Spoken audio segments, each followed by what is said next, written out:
இந்த இதில் என்ன பார்க்க போகிறோம் அப்படின்னா ஒரு கூட்டுத்தொடர் வரிசையை கொடுத்துருக்காங்க.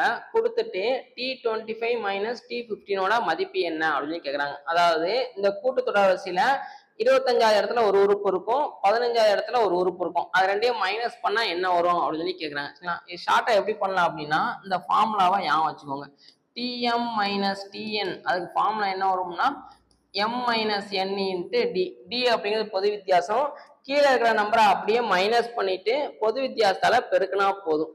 இங்க பொது வித்தியாசம் என்ன வரும்? D equal to second term minus first term. 9 minus 6னா ஆன்சர் என்ன வரும்னா 3ன்னு வரும். கொஸ்டின் நமக்கு என்ன கேட்குறாங்க? T25 minus T15. அப்போ 25 மைனஸ் 15 இன்ட்டு 3.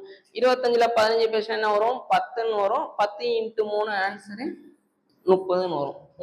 பி ஆப்ஷன் வந்து நம்ம கரெக்டாக இருக்கும். இந்த மாடலில் நம்ம டிஎன்பிஎஸ்சியில் ப்ரீவியஸ் இயரில் கொஸ்டின்ஸ் கேட்டிருக்காங்க. சரிங்களா?